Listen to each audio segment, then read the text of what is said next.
Esteban, muy buenas noches, ¿cómo te va? ¿Qué tal? Buenas noches, ¿cómo están? Bien, muy bien. Contanos, por favor, qué está pasando por estas horas en el Congreso de la Nación, qué evaluación están haciendo ustedes de lo que representa este decreto del presidente Milei. Bueno, primero decir que en el Congreso en este momento hay dos debates en paralelo, que son dos debates muy importantes. Uno es el tema de la ley bases, que acaba de reingresar hace algunos días y que la semana que viene nos vamos a abocar a debatir. Pero el otro tema es el tema del DNU, que yo creo que es muy relevante porque el DNU está vigente. La ley bases son una serie de acciones que uno puede estar más o menos de acuerdo, pero son un proyecto de ley. En cambio, el DNU desde inicios de enero está impactando y en algunos aspectos de nuestra vida cotidiana muy negativamente. Lo reconoce el propio gobierno cuando el ministro Toto Caputo, con un enorme acto de cinismo o alegando su propia torpeza, porque él es firmante del DNU 70, se quejaba de los aumentos desmedidos de las empresas de medicina prepaga. Como si no hubiéramos podido prever esto. Ya desde el inicio decíamos que en Argentina 3 o 4 empresas concentran el 70% de los afiliados y afiliadas al sistema de medicina prepaga. Por lo tanto, si uno liberaliza el sistema en un esquema tan complejo y poco flexible como es el de la atención médica, no es que va a venir a competir cualquiera y los precios van a bajar, sino que se van a cartelizar los que ya están y van a poner su propia política de precios, ¿no? Y esto es lo que ocurrió y ha hecho que más de 1 millón de personas se den de baja de las prepagas en todo el país, pero también podemos hablar del efecto en la ley de alquileres, de la reorganización, cierre de áreas en el Estado, despidos masivos, dificultades o impedimentos para transferir recursos a las provincias. Recientemente nuestra provincia lo ha sufrido muy duro con el recorte de las transferencias para la caja de jubilaciones y todo lo que tiene que ver con el transporte. Una serie de medidas en las cuales el presidente Javier Milei avanza y que creemos que han sido muy negativas, son muy negativas, y sobre todo el DNU es inconstitucional.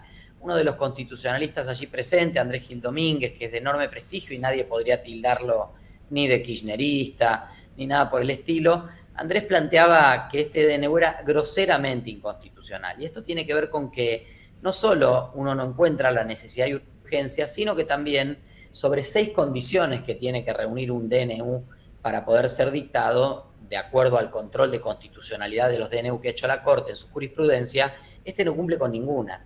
Empezando porque en el momento en que se dicta el Congreso está funcionando y el propio presidente le pide al Congreso en funciones que le apruebe el DNU. Entonces, ¿cómo? Si el Congreso está funcionando para aprobarte el DNU y está en extraordinarias porque vos lo convocaste, ¿cómo puede ser que en lugar de tomar el tiempo que requiera el paquete de leyes que estás impulsando, no lo lleves al Congreso y lo hagas por DNU? Pero además en este DNU el presidente declara emergencias y se autoasigna facultades delegadas, que es lo que está pidiendo ahora en la ley bases. Por eso creo que el debate tiene que ir en paralelo, porque son dos temas conexos. El DNU que está en vigencia y la ley bases a partir de la cual el presidente intenta blindar algunas de las medidas que ha tomado por el DNU porque ve que en breve, seguramente en la Cámara de Diputados vamos a votar por el rechazo al DNU y al haber sido rechazado en el Senado también va a quedar sin efecto. Así que estamos en semanas muy intensas. Hemos logrado reunir un arco muy plural con diputados y diputadas del radicalismo.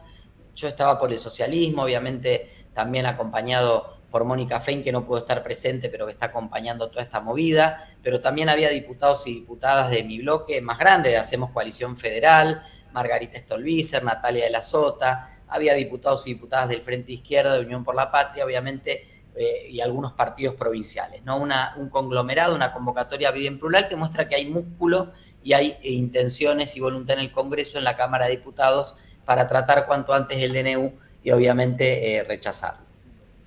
Bueno, Esteban, bueno, estábamos hablando de todas las consecuencias que puede traer en el bloque cuando nosotros abríamos el programa, todo el tema de los aumentos. Vos recién ahora hablás de la salud y qué es la medicina prepaga. ¿Cómo se está trabajando y cuáles son las consecuencias que ustedes están viendo que puede traer esta aplicación de un DNU que está en vigencia? ¿Cómo lo Sí. parás? A ver, no solo las empresas de medicina prepaga, que son las que han aumentado el 150% y por eso son tapa de diario. Esperemos a fin de abril, principio de mayo, las boletas de gas, y los ajustes que se están dando en el ejercicio, en el servicio eléctrico. Cualquier persona que esté conectada a la red de gas sin abrir la hornalla va a pagar fijo 15.000 pesos.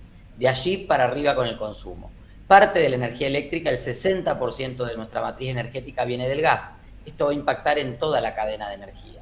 A eso sumemos que gracias al DNU el presidente ha podido eliminar fondos fiduciarios y recortar fondos que se transferían a las provincias para el transporte urbano, eso ya e interurbano, eso en nuestra provincia ya lo pagamos hace varias semanas, con un aumento también muy importante del transporte en Rosario, Santa Fe, pero también entre las localidades. Y obviamente aquí lo que hay que hacer es volver a sentar al Estado en la discusión de la regulación de las tarifas. Nosotros no defendemos un Estado como el que estuvo hasta el 10 de diciembre del año pasado, porque era un Estado que se mostró ineficiente, que no resolvió ninguno de los problemas, que deterioró la calidad de la educación, que deterioró nuestra calidad de vida, que empobreció al país en un sentido muy grave, porque hoy tenemos más de 40% de la población bajo la línea de pobreza, fruto de muchas políticas con las que nosotros no estamos de acuerdo. Ahora, la respuesta a ese Estado ineficiente es un Estado más eficiente, más democrático, que pueda trabajar y plantear un debate que aquí nadie plantea. Acá no se habla de reforma impositiva y no se habla de federalismo fiscal, porque hay mucho interés en seguir manteniendo privilegios para algunos pocos sectores, que no son los sectores trabajadores a los que ahora se les quiere volver a cobrar ganancias, son los sectores que tienen gran renta en el país y que se llevan el dinero y no pagan impuestos. También se quieren preservar ese privilegio que han tenido los gobiernos nacionales de aplicar una política de látigo y chequera para someter a las provincias, y lo estamos viendo con total crueldad y profundidad en el gobierno de Milei. Entonces, hay que volver a sentar al Estado en una mesa de debate inteligente, donde pongamos sobre la mesa los límites del sistema. Nosotros tenemos sistema de salud superpuesto, lo público, lo privado, lo semipúblico, que serían las obras sociales que cumplen un fin social. Tenemos que pensar y reorganizar ese sistema, pensar un sistema único de salud, porque los recursos están, pero la superposición hace que no lleguen equitativamente. Y en parte de ese debate también está la posibilidad de que esto siga siendo un servicio que pueda ser brindado. Mirá, el gobierno acaba de anunciar que quiere volver a ponerle ganancias a los salarios de 1.250.000, 1.300.000 pesos de bolsillo. Por supuesto que en un país con esta inflación y con un salario promedio de 300, 400.000 pesos, un salario de 1.200.000 es un alto ingreso. Ahora, ese segmento, del que gana 1.200.000, 1.300.000, 1.400.000, es el que viene soportando desde el inicio de la gestión de Javier Milei el alza en los colegios privados y parroquiales, el alza en la luz y el gas, el alza en el transporte público, el alza en la nafta para movilizarse al trabajo, el alza en las prepagas. Hoy las prepagas representan para una parte importante de la población el 30% del salario, se va en la prepaga. Hay prepagas que cobran 400, 500.000 pesos por mes. Entonces, creemos que era importante recomponer tarifa, porque obviamente el sistema está al límite, pero que hay que hacerlo adecuadamente y pensando en la realidad que tenemos. No podemos tener salarios de país pobre y cuotas de prepaga de país rico. Todos queremos ser parecidos a los países desarrollados, que vemos, que por suerte en mi caso he podido conocer, en los que tenemos referencia, tenemos familia. Yo tengo un hermano viviendo en España. Ahora, la verdad que un país con un salario de $1.200 euros, que es el salario mínimo en España hoy, es equivalente a lo que aquí se considera como un salario de alto ingreso, el inicio de la escala del alto ingreso. La verdad que tengamos entonces tarifas en todos los aspectos que acompañen esa realidad, que es la realidad de un país que se ha empobrecido y que ojalá que vuelva a desarrollarse, que crezca el salario, la capacidad de compra, y que acompañando ese crecimiento podamos también seguir recomponiendo los servicios, la salud, la educación, etcétera. Pero hoy esta es la realidad que tenemos, y en esta urgencia el único precio de la economía para el cual el gobierno tiene tope, regula y no se mueve es el salario. Bien, Esteban, te queremos preguntar qué perspectivas reales hay respecto de la posibilidad de que ustedes hagan la sanción que hizo el Senado, es decir, declaren nulo al decreto de necesidad y urgencia. Y, por otro lado, ¿qué representa, en todo caso, que las dos cámaras, desde el punto de vista institucional y democrático, que las dos cámaras rechacen, en todo caso, una iniciativa del Poder Ejecutivo? En primer lugar, estamos muy cerca, hay que decirlo. Estamos cerca de convocar a los 129 diputados y diputadas que habiliten el quórum en una sesión especial, y si esa sesión especial inicia, el DNU es historia. La actividad del martes nos mostró que hay músculo, que hay fuerza, que hay transversalidad. Falta un poco, pero estamos en un buen camino y estamos sumando adhesiones para lograr esos 129 diputados y diputadas que sentados en las bancas demos inicio a la sesión que entierre definitivamente el DNU 70. Y el mensaje es claro, la democracia, esta democracia con sus más y sus menos, es una república. Tiene sistemas de pesos y contrapesos, tiene controles, tiene equilibrios. La gente votó a Javier Milei por un cambio, por su temperamento, por la fuerza, por la decisión y la convicción que plantea, más allá de que yo no comparto sus ideas, es una persona que plantea claramente hacia dónde quiere ir.